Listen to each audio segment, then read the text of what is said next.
The night belonged to ghosts. General Garrett Ironhall stood alone on the eastern rampart of Fort Belvoir, 10 miles south of Washington, D.C., and watched the horizon burn with distant firelight. December cold cut through his uniform, but he didn't move, couldn't move, because stretched across the Maryland countryside from one edge of darkness to the other, campfires flickered like fallen stars. 60,000 of them, maybe more. He'd spent 45 years on this earth, 27 of them in uniform. He'd seen combat in 3 continents, commanded men through hell itself, watched friends die in his arms, but he had never seen anything like this. The Dominion had arrived. Behind him, soldiers whispered prayers they thought he couldn't hear. Young men, most of them. Boys, really, 18, 19, 20 years old. They'd grown up hearing stories about the Dominion the way children once feared monsters under their beds. Except these monsters were real. These monsters had conquered 70% of the planet in 15 years. And now they were here, 10 kilometers from the White House, close enough to see the Capitol dome on a clear day, close enough to smell the Potomac River, close enough to hear church bells ringing in Georgetown, close enough to end everything. Ironhall's jaw tightened. His hand found the railing, knuckles white against rusted metal. The scars on his neck, purple and thick, souvenirs from the Battle of Manitoba, pulsed with phantom pain. They always did before combat, as if his body remembered trauma before his mind could catch up. A young lieutenant approached, couldn't have been more than 22, Thompson or Thomason. Ironhall had stopped learning names after Manitoba, after watching 300 men die in 4 hours. "Sir," the kid's voice cracked, "Central Command is asking for status update." "Tell them I'm looking at the end of the world, Lieutenant. Ask them what status report they want for that." The lieutenant hesitated, swallowed hard. "Sir, they're saying President Ravencroft wants you in the Situation Room. Immediately." Ravencroft. The name tasted like copper in Ironhall's mouth, like blood, like betrayal. "Tell the President I'll be there when I'm done counting our enemies." "Sir," he was very clear, "so am I." Ironhall turned, and the lieutenant took an involuntary step back, not from anger, from something colder. "Dismissed." The boy fled. Alone again, Ironhall returned his gaze to those distant fires. Somewhere out there, beyond the darkness, beyond the Maryland pines, Commander Aldrich Wolfborn was planning the death of everything Ironhall had spent his life protecting. A man he'd never met, a man whose father had built an empire on the bones of 40 million corpses. 40 million. The number stopped meaning anything after the first million. After the first 100,000, after the first 1,000, it became abstract, became statistics, became just another briefing slide in the Situation Room. But Ironhall remembered when numbers were still people. He remembered Berlin, 2022. He'd been there as a military observer when the Dominion came. He remembered the refugee column stretching for 50 miles. Remembered mothers carrying dead children because they had nowhere to bury them.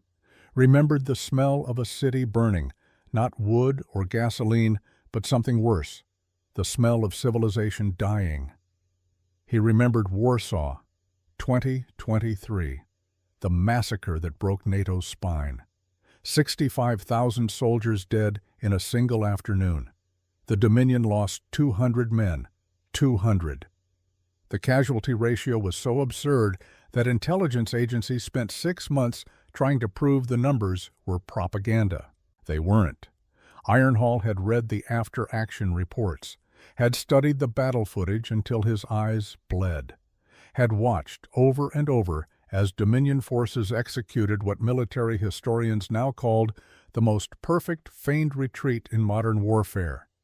NATO commanders saw their enemy running, saw victory within reach, ordered the pursuit, and died screaming when the trap closed around them. The tactic was ancient. Mongols used it 800 years ago. Simple, brutal, almost impossible to counter, even when you knew it was coming. Because in the chaos of battle, when you see your enemy fleeing, every instinct screams at you to chase them down, to finish them, to win. That's what makes it so perfect, and that's what made the Dominion unstoppable. Until Manitoba. Ironhall touched his neck scars again. Spring 2026 felt like a lifetime ago. The Dominion had pushed through Alaska, through Western Canada, testing American defenses with a 20,000-man expeditionary force. They expected to roll through the Northern Territories the way they'd rolled through Scandinavia, through Eastern Europe, through Asia. Instead, they ran into Garrett Ironhall. He'd studied their tactics, spent 2 years doing nothing but analyzing Dominion battle patterns, learning to think like them, learning to predict their moves 3 steps ahead. When they deployed the feigned retreat at Manitoba, he was ready.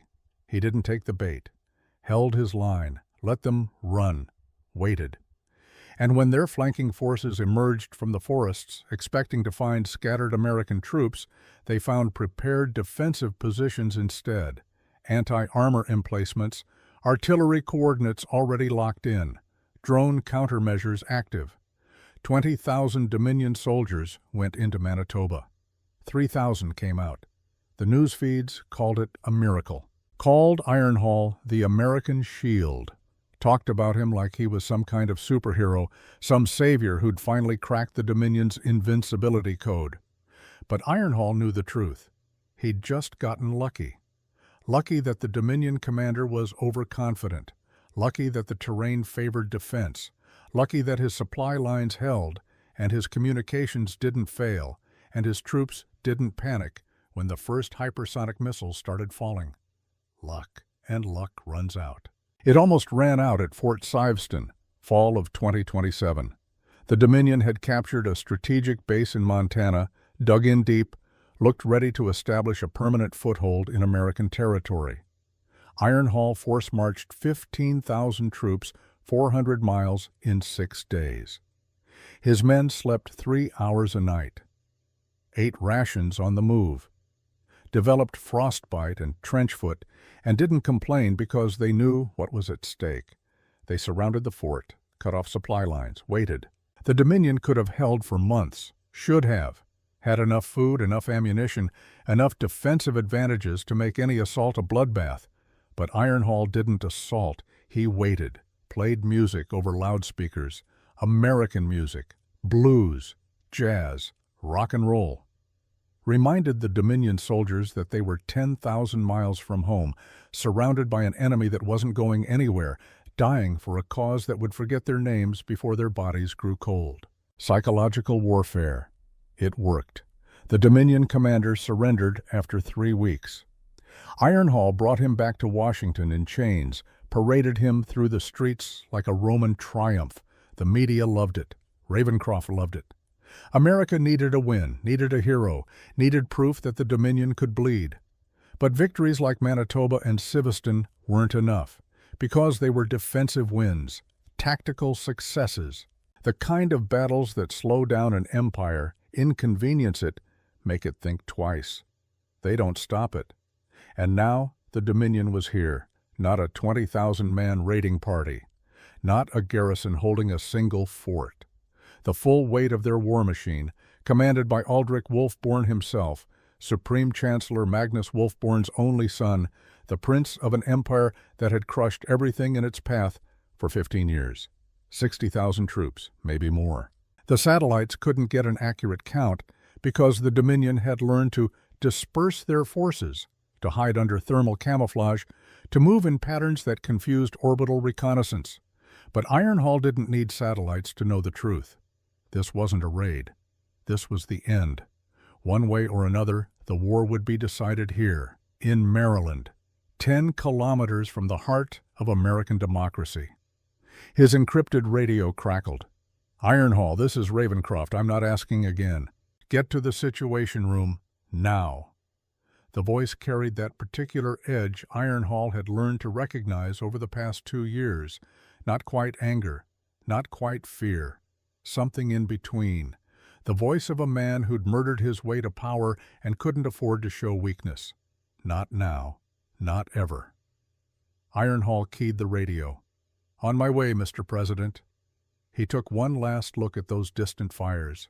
Somewhere out there, Aldrich Wolfborn was probably looking back toward Washington, probably smiling, probably planning which monuments to burn first. "Not today," Ironhall whispered to the darkness. "Not while I'm still breathing." He turned and walked into the night. The White House Situation Room sat 3 levels underground, behind blast doors thick enough to survive a direct nuclear strike. It smelled like recycled air and old coffee and the particular brand of sweat that comes from men making decisions that will kill thousands of people.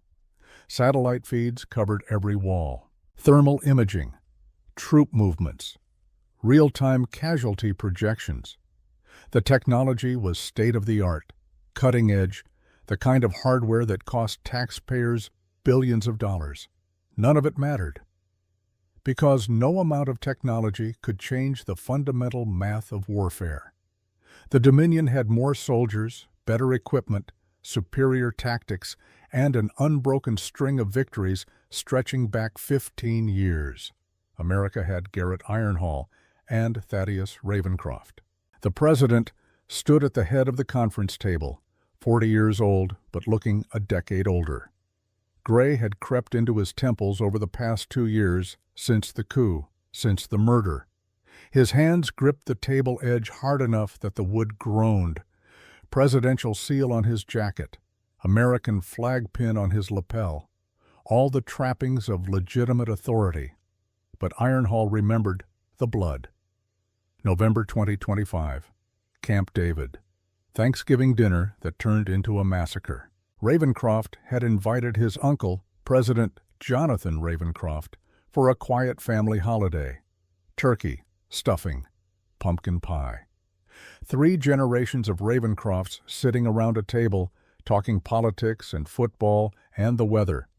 And then Thaddeus Ravencroft stood up, walked to his uncle's chair, and put 2 bullets in the back of his head.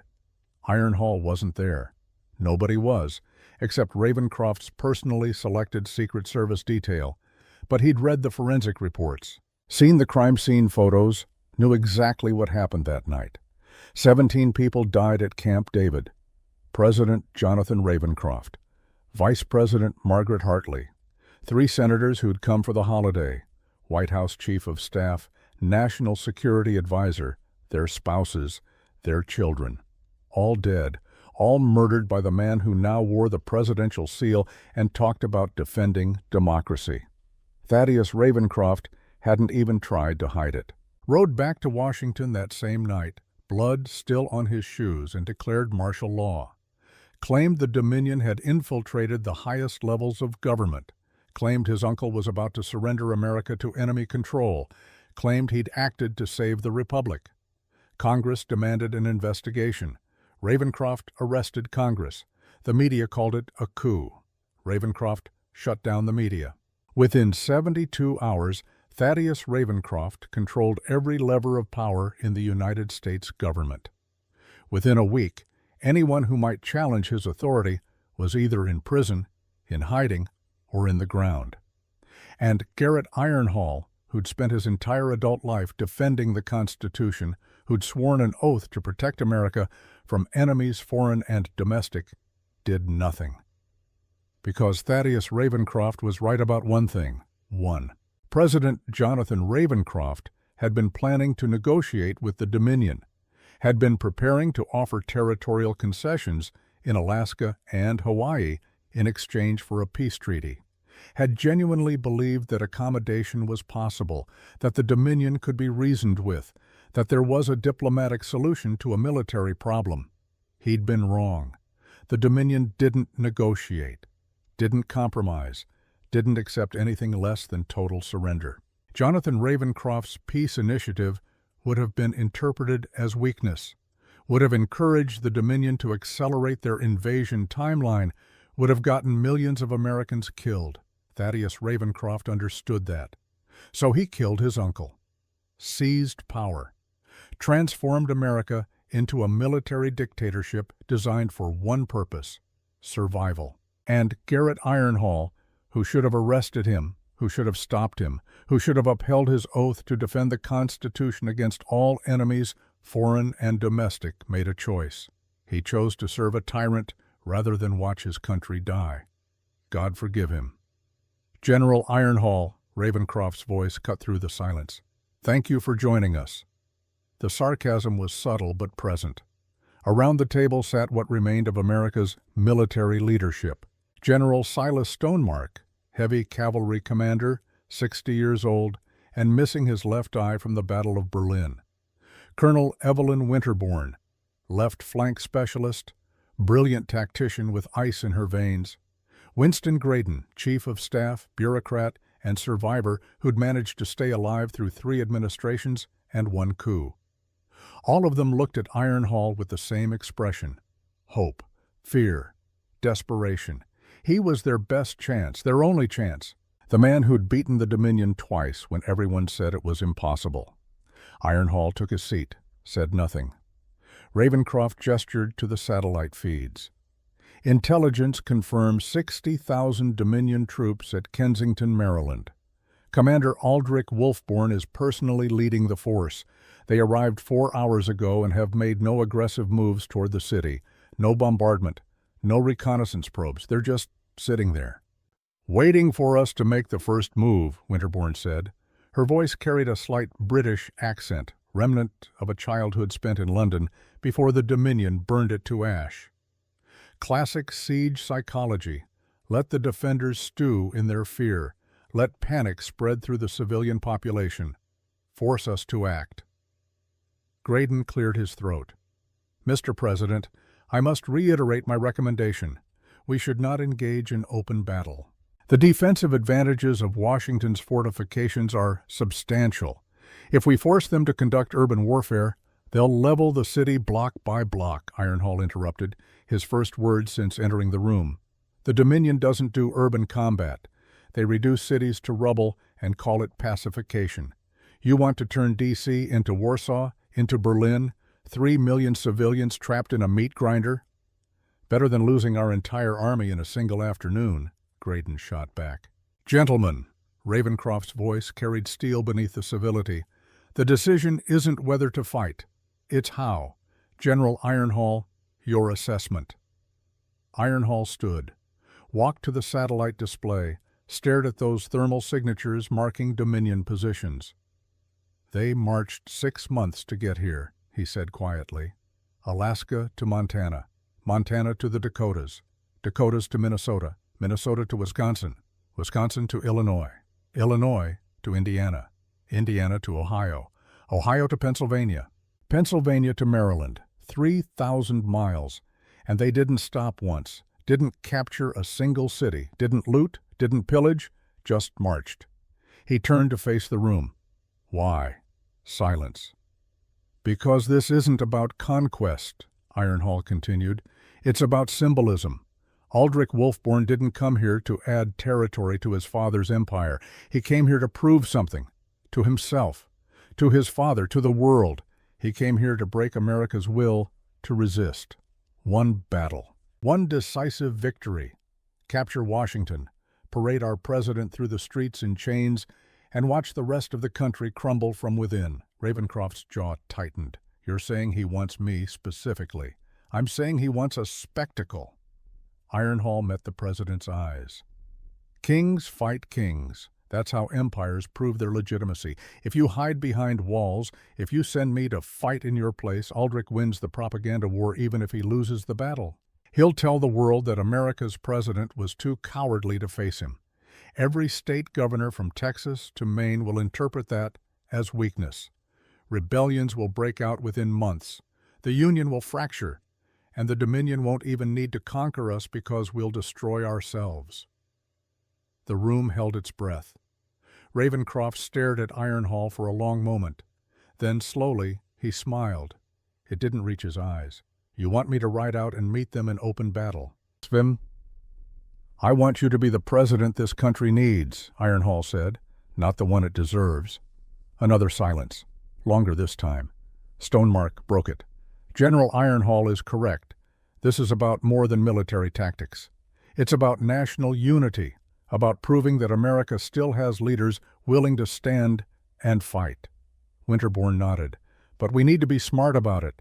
The Dominion has never lost a major engagement. Their tactical superiority is... I've beaten them twice, Ironhall said. Defensive engagements, Winterbourne countered. Manitoba was favorable terrain. Seveston was a siege. This is different. This is meeting them in open field. This is playing to their strengths. So we adapt. Ironhall returned to the satellite display. The battlefield at Kensington has natural constraints. Potomac River to the west. Rock Creek Forest to the east. Limited width. They can't use their full flanking capabilities. We can negate some of their tactical advantages. Graydon leaned forward. And if we lose?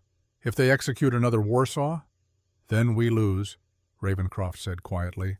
But we lose fighting, not hiding, not negotiating, not surrendering.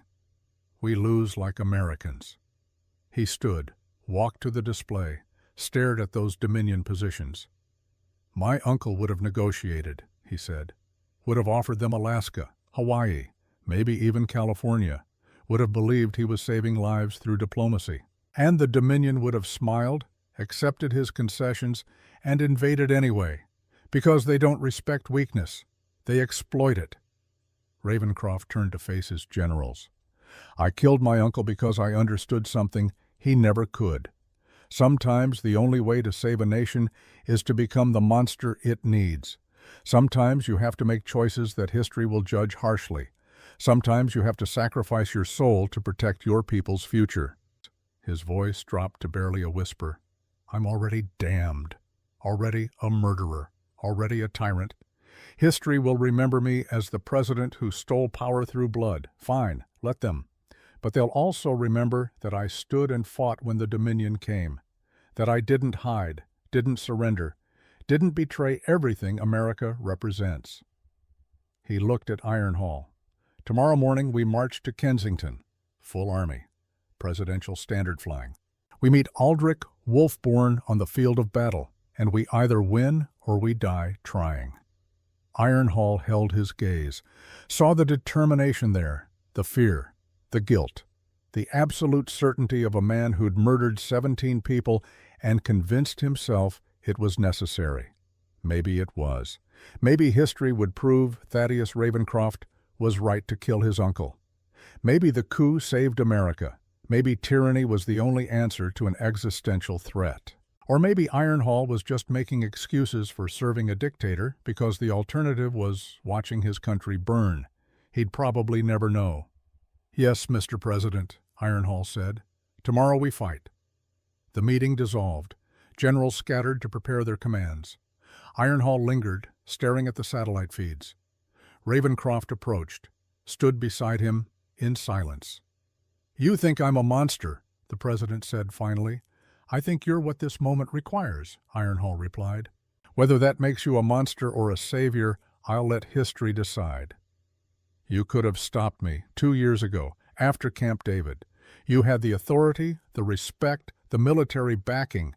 You could have arrested me, could have restored constitutional order. And while America tore itself apart in civil war, the Dominion would have walked through our front door unopposed. Ironhall finally looked at Ravencroft. I made my choice.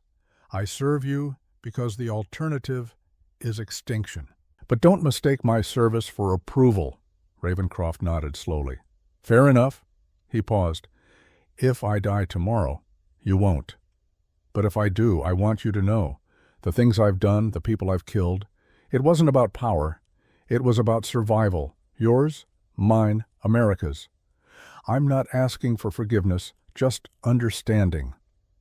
Ironhall said nothing for a long time. Then, tomorrow we fight.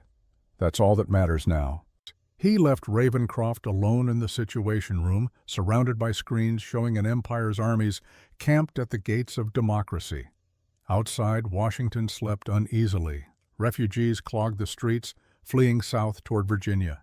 Markets had closed, shelves emptied by panic buying. Churches and mosques and synagogues overflowed with people praying for deliverance. Ironhall walked through the darkened streets, past families huddled in doorways, past soldiers saying goodbye to loved ones, past monuments to presidents and heroes who'd never faced a threat like this. He thought about tomorrow, thought about the Battle of Kensington, thought about the moment when he'd have to look Aldrich Wolfborn in the eye and decide whether to live or die for a tyrant who'd murdered his way to power. The answer should have been simple. But nothing about this war was simple. Nothing about survival ever was. Somewhere in the darkness, 60,000 Dominion soldiers sharpened their weapons and prepared to write the final chapter of American independence. And Garrett Ironhall, the American shield, the man who'd beaten the unbeatable, walked alone through streets that might not exist in 24 hours. Tomorrow, he thought. Tomorrow we see if miracles happen twice. Tomorrow we see if one man's courage can stop an empire. Tomorrow we learn the price of freedom. But morning would belong to warriors. Dawn broke over Maryland like a wound opening in the sky. Red, bleeding, beautiful and terrible. 50,000 American soldiers marched north from Washington toward Kensington, and the sound of their boots on icy earth was like thunder rolling across the land. No music, no drums, just the steady rhythm of men walking toward their deaths. Garrett Ironhall rode at the head of the right flank. 12,000 troops stretched behind him in perfect formation. Mixed force, regular army, National Guard. Civilian volunteers from Virginia who'd never held a rifle before 3 months ago, but who'd learned fast because learning slow meant dying. The presidential standard flew at the center column, gold eagle on blue field. Thaddeus Ravencroft rode beneath it, surrounded by his personal guard. 10,000 elite troops whose only job was to keep the president alive, whose only purpose was to ensure that if America died today, it died with its leader standing. To the left, Colonel Winterbourne commanded another 12,000. To the front, General Stonemark held the vanguard position with the heavy mechanized infantry. Behind them, artillery units and drone countermeasure teams and medical corps that would be overwhelmed within the first hour of fighting. Everyone knew it. Nobody said it. The Kensington Plains stretched ahead, flat and brown and dead. Winter had killed the grass. Frost sparkled on the ground like diamonds, like broken glass. The Potomac River curved along the western edge, dark water moving slow and cold. Rock Creek Forest bordered the east, bare trees standing like skeletal fingers reaching toward heaven. And between the river and the forest, on ground barely half a mile wide, two armies prepared to decide the fate of a continent. The Dominion waited. 60,000 troops arrayed in geometric perfection. No flags, no standards. Just endless rows of soldiers in gray and black armor that made them look like chess pieces, like something manufactured rather than human. Artillery positioned on slight rises, drone platforms hovering in clusters, mobile command centers disguised as supply trucks. And at the center, on a small hill that gave him view of the entire battlefield, Commander Aldrich Wolfborn sat on horseback. 38 years old, son of the man who'd conquered half the planet, carrier of a legacy written in blood and fire. He wore no special uniform, no ceremonial armor, nothing to distinguish him from his troops except the way every soldier in that vast army oriented themselves toward him like flowers toward the sun. Ironhall pulled his binoculars, focused on that distant figure, saw Wolfborn raise his own binoculars. For a moment, across half a mile of December ground, the two commanders studied each other. Two men who'd never met, who'd never spoken, who would kill each other today or die trying. Wolfborn lowered his binoculars first, raised one hand, made a single gesture. The Dominion line shifted, subtle, precise, like watching a machine recalibrate. "They're moving into engagement formation," Winterbourne's voice crackled over encrypted radio. "Flanking units dispersing to probe our weaknesses." "Let them probe," Ravencroft responded. "We hold position. We wait for them to commit." Ironhall said nothing. Watch the Dominion rearrange itself with the kind of coordination that came from years of victory. They moved like water, like something alive. Every unit in perfect sync with every other unit. This was what unstoppable looked like. "All units," Ravencroft's voice cut through the silence. "Remember why we're here. Remember what we're protecting. 3 million civilians 10 miles behind us, 20 million more in cities stretching to the Atlantic. 300 million Americans counting on us to hold this line. He paused. The Dominion has never lost a major engagement. They've crushed every army they've faced for 15 years. Today, we show them what happens when they face Americans who refuse to surrender. Today, we prove that freedom is worth dying for. Today, we make history. Iron Hall almost smiled. Ravencroft had always been good with words. Good at making murder sound like patriotism. Good at convincing people that his tyranny was necessary. Maybe it was. The sun climbed higher, 8 in the morning, 9, 10. Neither army moved. This was the game. The psychological warfare. Whoever attacked first showed weakness, showed desperation, showed fear. So they waited. American soldiers stood in formation, feeling cold seep into their bones. Dominion troops sat motionless, conserving energy. Hours passed like centuries. At noon, the first Dominion probe began. A unit of 500 soldiers peeled off from the main Dominion line, moved toward the American right flank, Iron Hall's position. Not a full assault, just a test. Poking at defenses, looking for soft spots. "Hold fire," Iron Hall commanded. "Let them come." The Dominion unit advanced to 400 meters, 300, 200, stopped, turned around. Marched back to their lines, testing engagement range, measuring American discipline, gathering data. "They'll do that 6 more times," Winterbourne said over radio. "Different angles, different distances, building a tactical profile."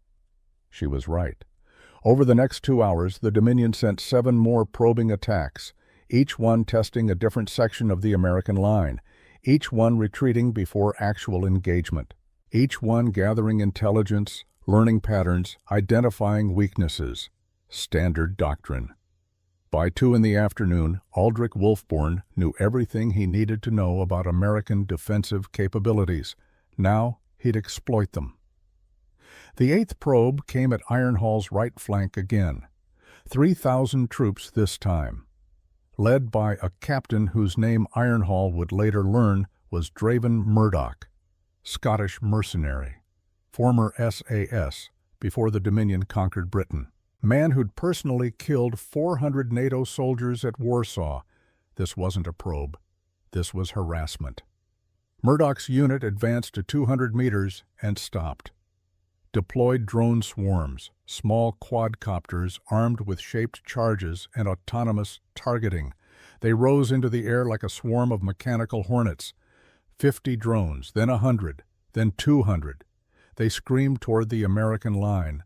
"Countermeasures active," Iron Hall's lieutenant reported. "EMP protocols engaging." The American anti-drone systems fired. Electromagnetic pulses rippled through the air, frying circuits, dropping drones like dead birds. But not all of them. 30 drones made it through, found targets, exploded.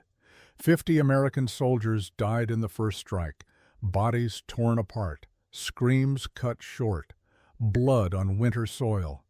Iron Hall's jaw clenched. His troops held formation, didn't break, didn't panic, but he saw the rage building in their faces. Murdoch's unit deployed another drone wave, 100 more soldiers dead. "Sir?" His lieutenant's voice shook with fury. "Request permission to return fire." "Denied," Iron Hall said. "Hold the line." Another wave. 70 dead this time, young men who'd kissed their wives goodbye that morning. Fathers who'd promised their children they'd come home. Boys who'd lied about their age to enlist because they believed in something bigger than themselves. Dead. For nothing. Because Iron Hall wouldn't let them fight back. "General," the lieutenant wasn't asking anymore, "we can't just stand here and die." "You will hold your position, soldier." Another wave. Another 100 dead. Iron Hall watched through his binoculars as Murdoch's troops repositioned, saw them laughing, actually laughing, like this was sport, like American lives were a game. Something cold settled in Iron Hall's chest. He'd fought the Dominion twice before. Won both times through discipline, through patience, through refusing to take the bait. But watching his men die without fighting back, watching that Scottish bastard laugh while boys bled out in the dirt. "General Ironhall," Ravencroft's voice over encrypted command channel. "Do not engage. I repeat, do not engage. That's exactly what they want." Ironhall knew that, understood it perfectly. Murdoch was executing a textbook provocation, drawing American forces out of defensive position, breaking formation through emotional manipulation rather than tactical superiority. It was obvious, transparent, the oldest trick in warfare, and Garrett Ironhall, the American shield, the man who'd beaten the Dominion twice, the general who never made mistakes, made one. "Mount up," he said quietly. His lieutenant stared. "Sir?" "I said mount up." Ironhall's voice carried steel. 5,000 cavalry, fast strike, we're taking Murdoch down."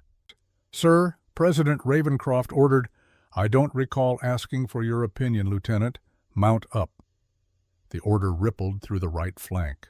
5,000 soldiers, regular Army, National Guard, Virginia Volunteers, mounted horses and armored vehicles, checked weapons, prepared to charge.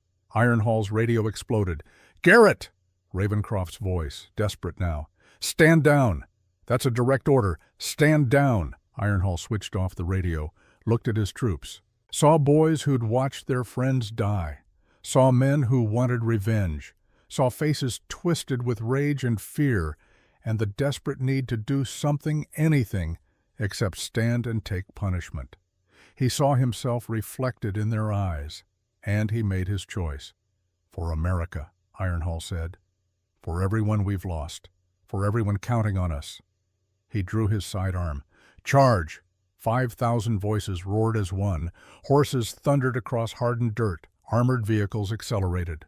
The entire right flank of the American army broke formation and surged toward Murdoch's position like a tidal wave. And for 30 glorious seconds, it felt like victory. They hit Murdoch's unit like a hammer. American cavalry smashed into Dominion lines with enough force to shatter bones. Ironhall fired his weapon until the slide locked back empty, then used it as a club.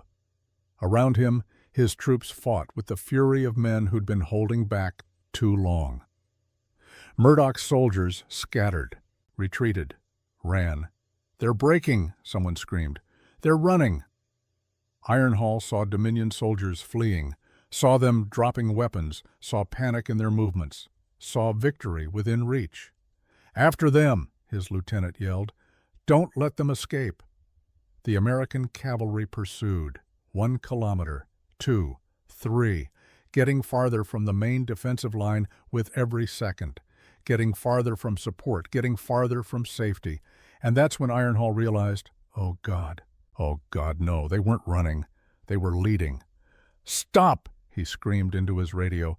"Fall back, it's a trap! Fall back now!" Too late. From both flanks, hidden Dominion units emerged. Not the 3,000 they'd been chasing. 25,000 fresh troops that had been concealed in the forests under thermal camouflage, waiting. Waiting for someone stupid enough to chase. Waiting for someone emotional enough to break formation. Waiting for Garrett Ironhall to make the exact mistake he'd spent 2 years teaching others to avoid.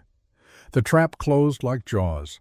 5,000 American soldiers 3 kilometers from their main line, surrounded by 5 times their number. Cut off, isolated, dead. Ironhall's radio came alive with Ravencroft's voice.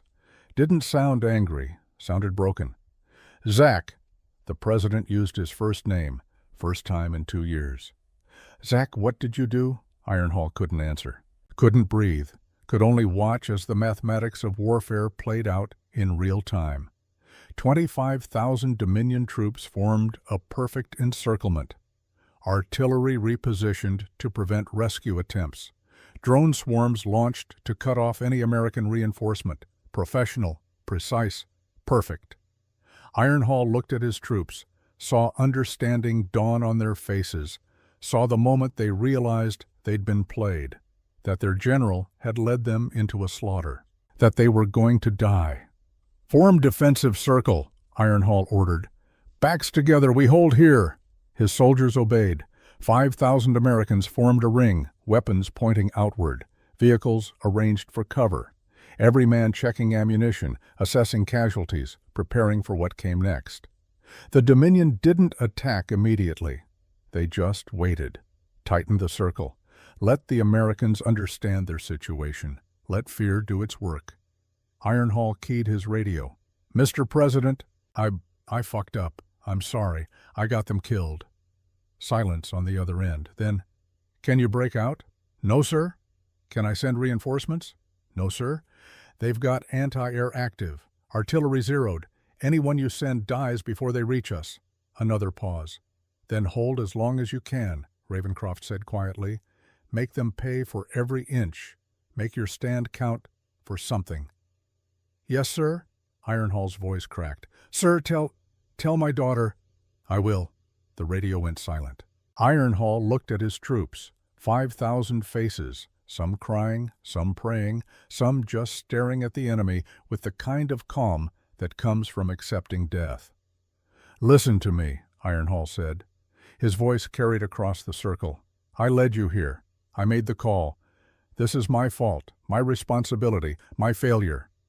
He dismounted, stood in the center of the circle. "But we're here now, and the Dominion is about to learn something they've forgotten. Americans don't surrender. Americans don't beg. When we die fighting. We die free. We die standing." He chambered a round in his rifle. "So let's show these bastards what it costs to kill Americans." A roar went up from 5,000 throats. Not fear, not despair, defiance. The Dominion attack began. Artillery fell like rain. Explosions tore through the American circle. Bodies flew. Blood sprayed. The ground shook with each impact. Ironhall fired at shadows, reloaded, fired again. Around him, his troops held the line. Held it even as their numbers dwindled, even as friends died screaming, even as ammunition ran low and hope ran out. They held. 1 hour became 2, 5,000 became 3,000, 3,000 became 1,500, 1,500 became 800. Still they fought. The Dominion lost soldiers too, not many, but enough. Enough that their commanders noticed, enough that Aldrich Wolfborn himself rode closer to observe. This wasn't supposed to be difficult. 5,000 surrounded troops should have died in 30 minutes, should have broken, should have begged for mercy. Instead, they'd been fighting for 3 hours. Instead, they'd killed nearly 2,000 Dominion soldiers. Instead, they showed no signs of surrender. Wolfborn watched through his binoculars, saw an American general, had to be Ironhall, the one who'd won at Manitoba, fighting hand-to-hand with a combat knife after his rifle ran dry. Saw him kill 3 Dominion soldiers in 15 seconds. Saw him rally his remaining troops with nothing but force of will. Remarkable. Wolfborn raised his hand. The attack paused. Dominion forces pulled back slightly, created a gap in the encirclement. Wolfborn rode forward and, alone, under white flag. On the American side, Ironhall stood surrounded by bodies. His uniform soaked with blood, his own and others. His face covered in dirt and powder burns. Only 300 American soldiers left alive, most wounded, all exhausted, but still standing. Wolfborn stopped 20 meters away, close enough to speak, far enough to retreat if needed. "General Ironhall," he called out. British accent, cultured, the voice of someone educated at Oxford before the Dominion burned it. "I know who you are. The American Shield, Manitoba, Siveston. You've fought brilliantly." Ironhall said nothing, just stared. "You've lost this engagement," Wolfborn continued, "but you've fought with extraordinary courage. You and your men have earned respect, so I'm offering you something I rarely offer." He gestured to the gap in the encirclement. "Surrender, walk away. I'll make you a general in the Dominion military. When we take Washington, and we will take Washington, I'll make you governor of the Eastern Territories. You can protect your people, minimize casualties, rule in my father's name with honor and dignity." The offer hung in the air. Ironhall looked at his remaining troops, 300 faces, boys who'd followed him into hell, men who'd trusted him, soldiers who deserved better than dying for a general's mistake. He could save them. All he had to do was betray everything he'd fought for. Betray Ravencroft. Betray America. Betray himself. Ironhall looked back at Wolfborn, smiled, blood on his teeth. "I served Thaddeus Ravencroft," he said clearly. "I live for him, or I die for him. There's nothing else to discuss." He raised his rifle, charged, alone. Wolfborn's eyes widened, not expecting that, not expecting a man to choose death over survival. The Dominion guards raised weapons.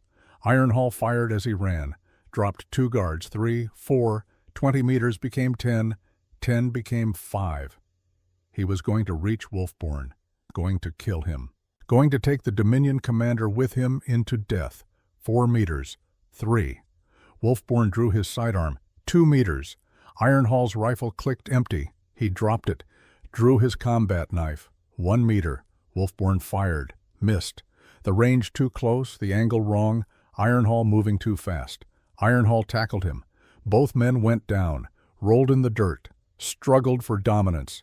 Wolfborn was younger, fresher, trained by the best combat instructors in the Dominion military. But Ironhall was desperate, furious, fighting with the strength of a man who had nothing left to lose. They grappled. Ironhall got on top, raised his knife. Wolfborn blocked, grabbed Ironhall's wrist. For 3 seconds they were frozen, knife inches from Wolfborn's throat. Neither man able to overpower the other. Then Ironhall did something unexpected. He headbutted Wolfborn. Once, twice, broke his nose, blood sprayed. Wolfborn's grip loosened, just enough. Ironhall drove the knife down, not at the throat. Too much bone, too much protection. The shoulder, left side, near the neck, where the subclavian artery ran close to the surface. The blade sank deep, 6 inches of carbon steel disappearing into flesh. Wolfborn screamed. His guards finally reacted. Opened fire. 17 bullets hit Garrett Ironhall in 3 seconds.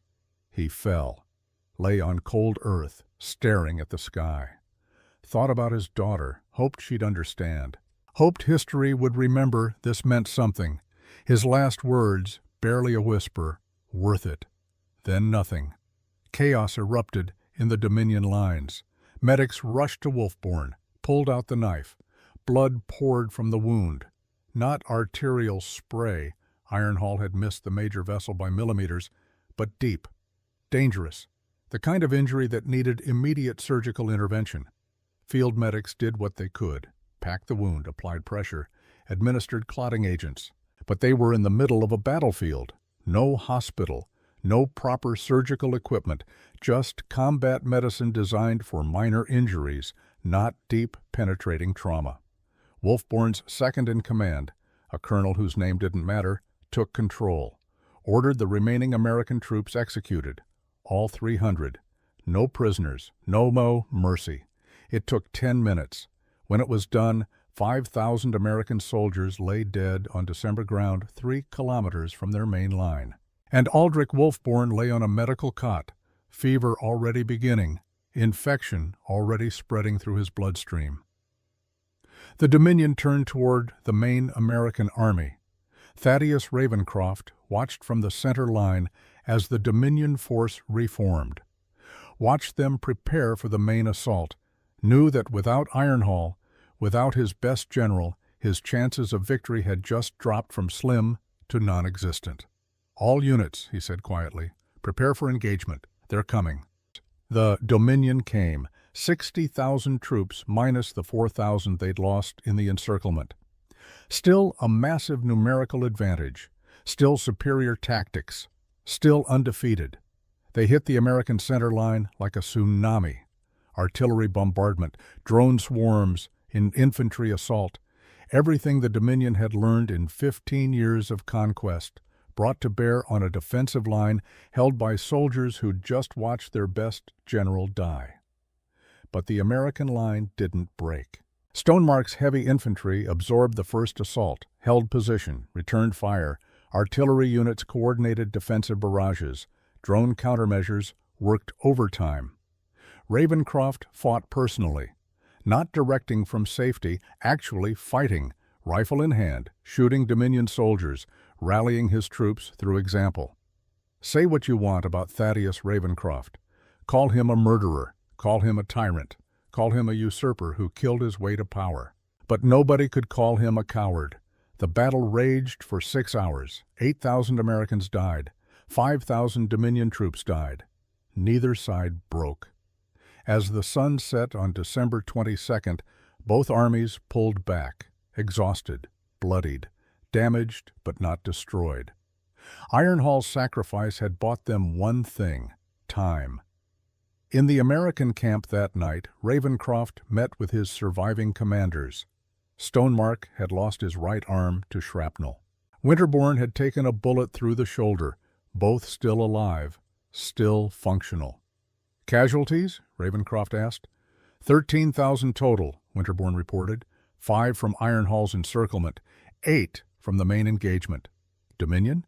9,000 estimated, maybe more. Ravenscroft closed his eyes, did the math.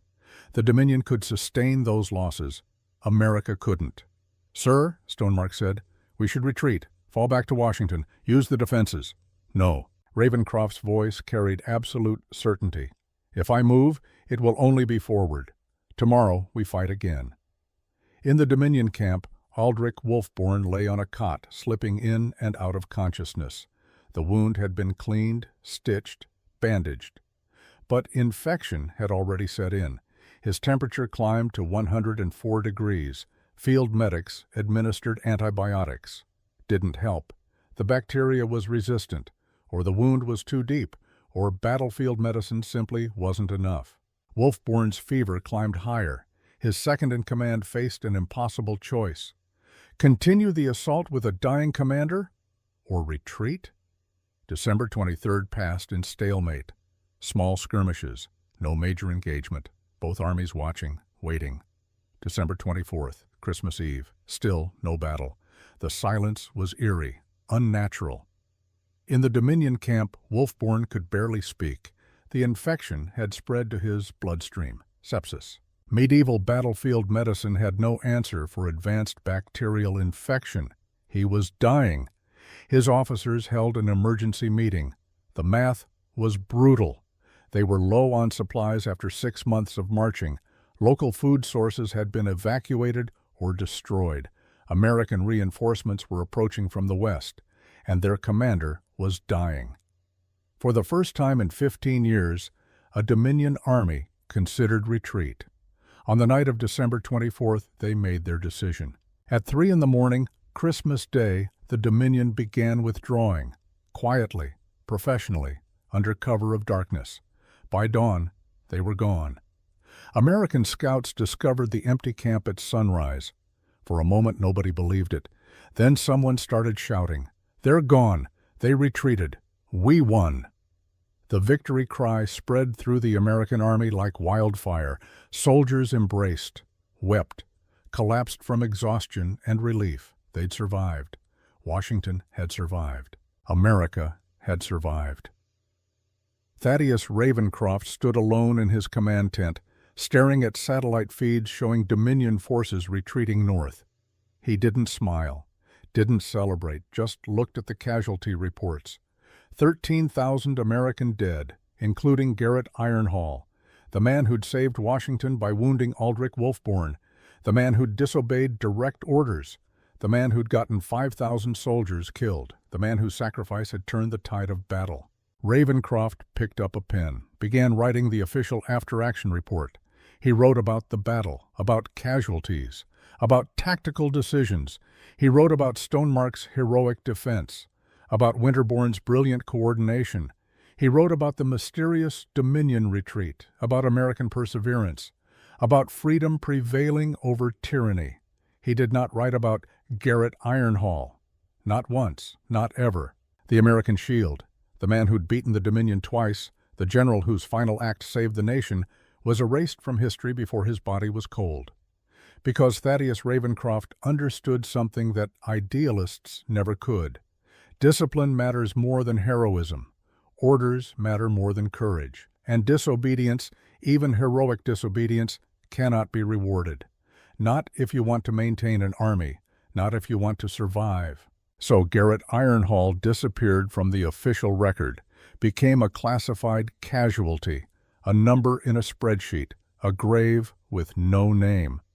His daughter would never know how he really died. History would never record his sacrifice. And America would go on living, protected by a hero it had already forgotten. The Dominion retreated north, carrying their dying commander. Aldrich Wolfborn would last another 3 weeks before sepsis finally killed him. But that's a story for another time. For now, on Christmas morning 2027, America celebrated survival. And in Arlington National Cemetery, workers prepared a grave marker that read simply, "Unknown Soldier, Battle of Kensington." The man who saved Washington, the hero with no name, the warrior who understood that sometimes courage means dying for people who'll never know your sacrifice. Garrett Ironhall was gone, but his legacy had just begun. Snow fell on Wyoming in mid-January. Silent, white, pure. Aldrich Wolfborn lay in a medical transport somewhere between the Montana border and the Wyoming wilderness, and he was dying. The fever had climbed to 107 degrees.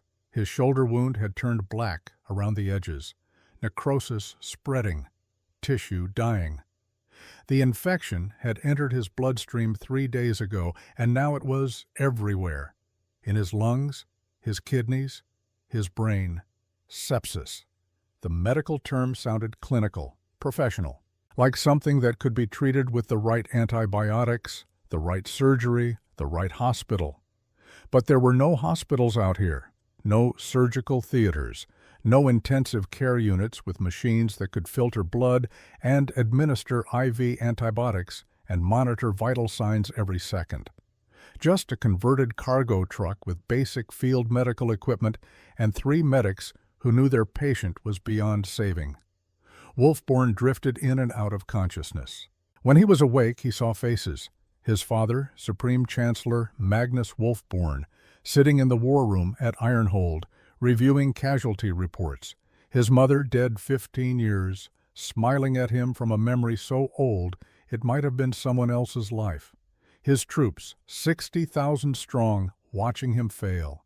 And Garrett Ironhall, always Ironhall. That last moment played on repeat in Wolfborn's fevered mind, the American general charging, alone, suicidal, brave beyond comprehension.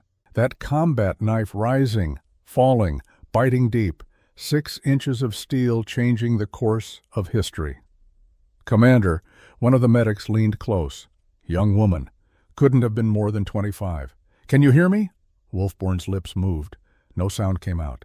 His hand moved weakly toward the encrypted radio. The medic understood, helped him key the channel. Static. Then his father's voice. "Aldrich." Not a question, just acknowledgement. The Supreme Chancellor didn't waste words on sentiment. "I'm sorry," Wolfborn whispered. Each word cost him. "Failed you. Failed the Dominion. Failed everything." Silence on the other end. Then, "You didn't fail. America was always going to be difficult. The Americans have something we forgot, something we lost when we started winning too easily." "What?" "Desperation. They're fighting for survival. We're fighting for expansion. There's a difference." Wolfborn's vision blurred. The General Ironhall, he was worthy opponent. "I know. Tell the historians. Tell them he fought with honor. Tell them he deserved better than dying on—" The words stopped. Not because Wolfborn chose to stop speaking, because he'd run out of time. His heart beat twice more, then stopped. January 15th, 2028, somewhere in Wyoming. Aldrich Wolfborn, son of the Supreme Chancellor, commander of the greatest invasion force ever assembled against America, died from a knife wound inflicted by a man who disobeyed orders to give him that wound. The medics performed CPR for 20 minutes, knowing it was futile. Doing it anyway because protocol demanded it, because hope dies hard, because sometimes you have to try even when trying is pointless. When they finally stopped, the convoy kept moving. 6 weeks later, the convoy crossed into Dominion-held Alaska. From there, transport to the Arctic capital. Supreme Chancellor Magnus Wolfborn received his son's body in the Hall of Conquerors. Didn't weep, didn't rage, just stood there, 65 years old, looking at the closed casket and understanding that his legacy would die with him. Because Aldrich had been his only child, his only heir, the only person he'd trusted to continue what he'd built. Gone. Killed by a single act of disobedience, by one American general who'd broken formation and charged and driven a knife into the one vulnerable spot that mattered. Magnus Wolfborn declared 30 days of mourning. Then he called his military advisors to the war room and asked a question that would have been unthinkable 3 months ago. Can we conquer America? His generals looked at each other. None wanted to answer. Finally, his oldest advisor spoke. Theoretically, yes. We have superior numbers, superior technology, superior tactics, but at what cost, Chancellor? The Battle of Kensington cost us 9,000 troops for a strategic withdrawal. If every American city fights like Washington fought, the mathematics become unfavorable. We'd win, eventually, but it would take years, decades. And the casualties would destroy us, Magnus finished. We'd conquer America and have nothing left to hold the rest of our empire. Silence. And there's another problem, the advisor continued. Word is spreading. About Kensington, about our retreat. Resistance movements in Europe are using it as propaganda. The Dominion bled in Maryland. If Americans can beat them, we can too. Magnus Wolfborn understood. The aura of invincibility, that psychological weapon that had been more powerful than any army, was gone. Broken by one battle, one American general, one knife wound. Withdraw all forces from American territory, Magnus ordered. Consolidate. Focus on holding what we have. America can wait. The war for America was over. The Dominion would try again over the next 2 years, but each invasion failed. By 2041, Magnus Wolfborn would be dead, assassinated by his own generals. By 2045, the empire would be dust. But that was years away. For now, in January 2028, an empire mourned its prince, and in America, a president prepared to erase a hero. The Oval Office smelled like old books and new lies. Thaddeus Ravencroft sat behind the resolute desk, staring at a draft report. Dr. Lillian Wycliffe, White House chief historian, stood before him, 45 years old, appointed by Jonathan Ravencroft back when the position still meant something. She held the official Battle of Kensington report. Ravencroft had read it 3 times. It's well written, he said, comprehensive, detailed, accurate. Thank you, Mr. President. But it mentions General Ironhall 47 times. Wycliffe blinked. Yes, sir. He commanded the right flank. His actions directly led to... His disobedience directly led to 5,000 American deaths, Ravencroft interrupted. His violation of direct orders nearly cost us the battle. His emotional decision-making demonstrated exactly the kind of behavior that destroys military discipline. Sir, with respect, his wound to Commander Wolfborn was accidental. Lucky. Not strategic brilliance, Doctor. Just a desperate man making a desperate move that happened to work out. Wycliffe stared. You can't be serious. Ravencroft stood, walked to the window, looked out at Washington, the city that had nearly burned, the capital that existed because Garrett Ironhall had disobeyed orders and charged an enemy commander and driven a knife into his shoulder. I'm very serious, Doctor. The official history of the Battle of Kensington will state the following facts. The Dominion attacked. American forces held defensive positions. Commander Wolfborn was wounded during the main engagement. The Dominion withdrew due to supply shortages and command disruption. General Stonemark is to be commended for his heroic defense, Colonel Winterbourne for her tactical coordination. He turned back to face her. General Garrett Ironhall is not to be mentioned. Not once. Not ever. He died in action, location classified, circumstances classified. That's the official record. Mr. President, Wycliffe's voice shook, you're asking me to erase the man who saved Washington. I'm ordering you to maintain military discipline, to ensure that future generals understand that orders matter. That chain of command matters, even if it means forgetting a hero. Wycliffe set the report on the desk. I won't do this. Then you're fired. She walked to the door, stopped, turned back. History will remember this, Mr. President. Eventually, someone will find the truth, and when they do, your erasure will look exactly like what it is. Cowardice disguised as leadership. Perhaps, Ravencroft said, but I'll be dead by then, and America will still be alive. That's the trade I'm making. Wycliffe left. 2 hours later, a new chief historian was appointed. The official Battle of Kensington report was published in February 2028, 47 pages. 0 mentions of Garrett Ironhall, as if he'd never existed. That night, Thaddeus Ravencroft drove to Arlington National Cemetery alone. The headstone read, Unknown Soldier, Battle of Kensington, December 22, 2027. Ravencroft knelt, placed a Medal of Honor on the grave. I'm sorry, Zach, he whispered, but you saved Washington. You saved America, and I swear to you, I will not waste that gift.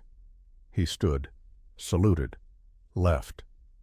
The medal was removed by security 4 hours later, catalogued, filed, forgotten, just like the man it was meant to honor.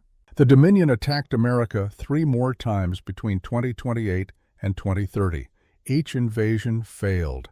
Sacramento, Alaska, Montana border. Each retreat further damaged their reputation.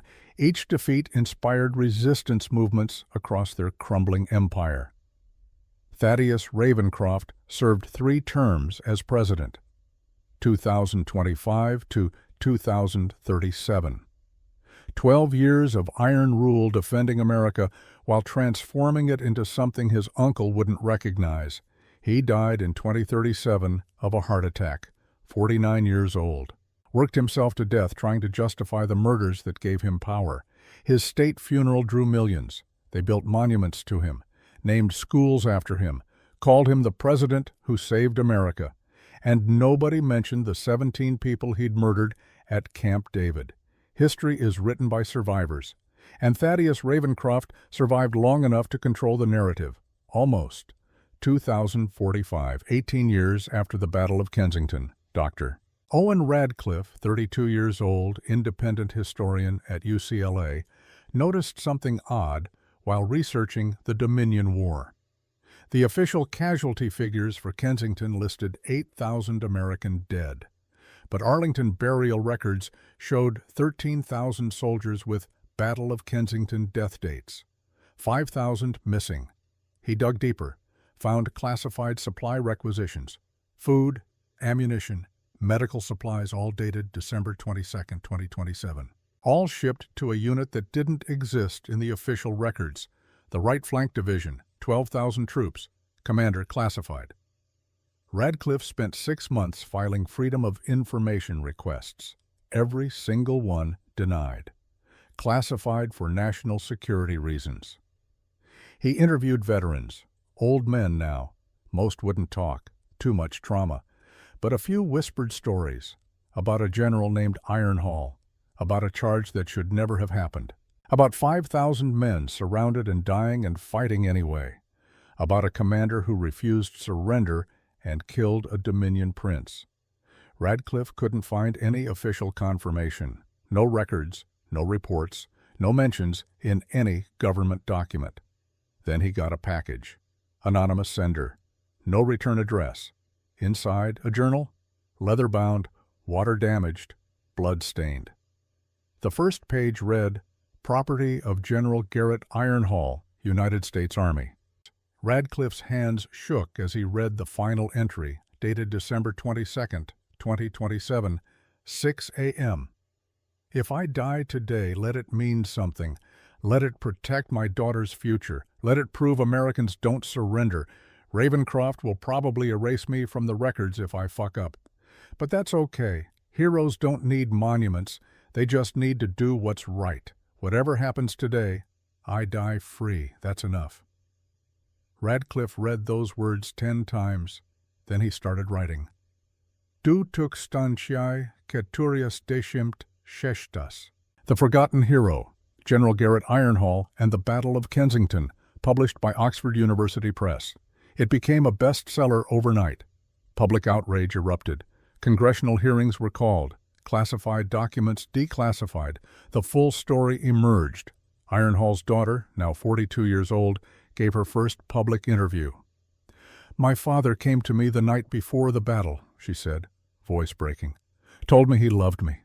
Told me that if he didn't come back, it meant he died protecting my future. For 18 years, I thought he died in some classified operation. Now I know the truth. He died saving Washington, saving America, saving me, and the president he died for erased him like he never existed." Tears streamed down her face. "I don't need statues of my father. I just need people to know he existed, to know he fought, to know he stood between darkness and everyone I love, and he didn't break." The interview had 100 million views in 24 hours, 2,047. Congress passed a resolution acknowledging General Garrett Ironhall's service and sacrifice. It passed unanimously. 2048, January 15th. 20 years to the day after Aldrich Wolfborn died. The National Mall, Washington, D.C., a statue unveiling, bronze, 15 feet tall. A man in combat uniform, knife raised, charging forward with the kind of desperate courage that comes from knowing you're going to die and doing it anyway. The inscription? General Garrett Ironhall, 1982 to 2027. I serve Thaddeus Ravencroft. I live for him or I die for him. His disobedience saved America. His sacrifice wounded an empire. His truth outlived tyrants. Heroes don't need monuments to matter, but we build them anyway, so we never forget. 500,000 people attended. His daughter spoke, 44 years old now, streaks of gray in her dark hair. Her father's eyes. "My father knew he'd be forgotten," she began. "Knew President Ravencroft would erase him, wrote it in his journal the morning he died, but he charged anyway, fought anyway, died anyway. Because here's what President Ravencroft never understood. You can erase someone from official records. You can remove their name from history books. You can pretend they never existed. But you can't erase truth. Truth survives. Truth waits. Truth outlasts every tyrant who tries to bury it." She smiled through tears. "It took 18 years, but truth won. My father's story survived, and now I can finally say the words I've wanted to say since I was 24 years old." She looked up at the bronze figure. "Thank you, Dad. Thank you for being brave. Thank you for dying free. Thank you for showing me that doing the right thing matters more than being remembered for it." The cloth fell away. 500,000 people stood in silence. Then, slowly, they began to applaud. It lasted 17 minutes. 1 minute for each person Thaddeus Ravencroft murdered. 1 minute for each year Garrett Ironhall was erased from history.